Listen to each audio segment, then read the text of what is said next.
నమస్తే. ఏపీలో ఒక వ్యాధి ఇప్పుడు అందరినీ భయపెడుతోంది. ఈ వ్యాధి కారణంగా మరణాలు సంభవిస్తున్నాయని ప్రచారంలో ఉండడంతో అసలు ఏంటి ఇది అన్నది అంతా వాకబు చేస్తూ కంగారు పడుతున్నారు. కరోనా వైరస్ సమయంలో కూడా జనాలు తెలిసి తెలియని సమాచారంతో తీవ్ర ఆందోళన చెందారు. ఆ వైరస్ పోయింది, గుండె మీద చేయి వేసుకుని హాయిగా ఉండొచ్చు అని అంతా అనుకుంటున్న నేపథ్యంలో ఇప్పుడు కొత్తగా స్క్రబ్ టైఫస్ పేరుతో వ్యాధి విస్తరిస్తోంది అన్న వార్తతో పిడుగుపాటుగానే జనాలు భావిస్తున్నారు. ఇదిలా ఉంటే స్క్రబ్ టైఫస్ వ్యాధి లక్షణాలు ఈ విధంగా ఉంటాయని వైద్య వర్గాలు చెబుతున్నాయి.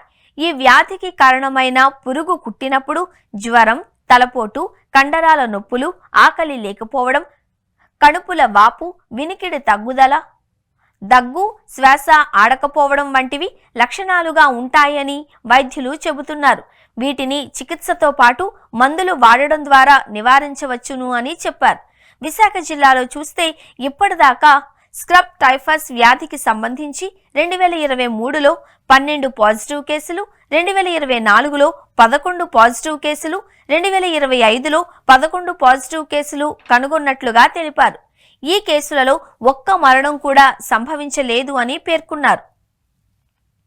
ఇక స్క్రబ్ టైఫస్ వ్యాధి ప్రాణాంతకం కాదు అని వైద్య నిపుణులు పేర్కొన్నారు. ఈ వ్యాధి గురించి ప్రజలు భయాందోళన చెందవలసిన అవసరం లేదు అని చెబుతున్నారు.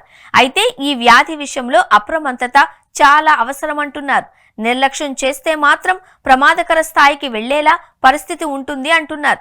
ఇక ఏపీలో చూస్తే ప్రతి జిల్లాలో స్క్రబ్ టైఫస్ కారణంగా తీవ్రమైన జ్వరాలతో బాధపడేవారు ఇప్పుడు ఎక్కడ చూసినా కనిపిస్తున్నారు.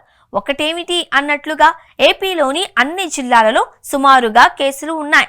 స్క్రబ్ టైఫస్ వ్యాధిని గుర్తించడంలో కనుక ఏమాత్రం ఆలస్యం జరిగినా ఇబ్బందికరమైన పరిస్థితులు ఎదురవుతాయి అంటున్నారు. ఇక ఈ వ్యాధికి సంబంధించిన కేసులు చూస్తే కనుక విశాఖతో పాటు ఉత్తరాంధ్రలోనూ ఉన్నాయి. అలాగే చిత్తూరు, కాకినాడ తదితర జిల్లాలలో సైతం బాగానే కేసులు నమోదవుతున్నాయి.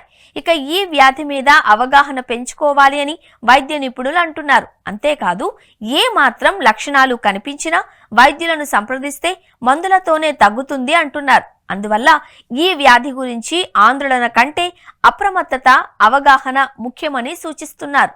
స్క్రబ్ టైఫస్ అనే వ్యాధికి మూల కారణం ఓరియంటియా సుట్సుగాముషి అనే బ్యాక్టీరియాని వైద్య వర్గాలు స్పష్టం చేస్తున్నాయి. ఇక ఈ రకమైన బ్యాక్టీరియా ఎక్కువగా చిక్కటి పొదలు, అలాగే తడి నేలలు, పాడుబడిన భూములు, మొక్కలు ఎక్కువగా ఉన్న ప్రాంతాలలో పెరుగుతాయి అంటున్నారు. ఇవి చూడడానికి చిన్నగా ఉంటాయని, అయితే కంటికి కనిపిస్తాయి కానీ ఇవే ప్రమాదకరమని ఎవరూ సీరియస్ గా తీసుకోరు అంటున్నారు. ముఖ్యంగా తోటలలో పనిచేసేవారు, అలాగే మొక్కల మధ్య తిరిగేవారు ఈ పురుగుల విషయంలో జాగ్రత్తగా ఉండాలి అని సూచిస్తున్నారు. ఇదిలా ఉంటే ముఖ్యమంత్రి చంద్రబాబు కూడా స్క్రబ్ టైఫస్ గురించి అధికారులతో సమీక్ష నిర్వహించారు. అప్రమత్తంగా ఉండాలి అని కోరారు.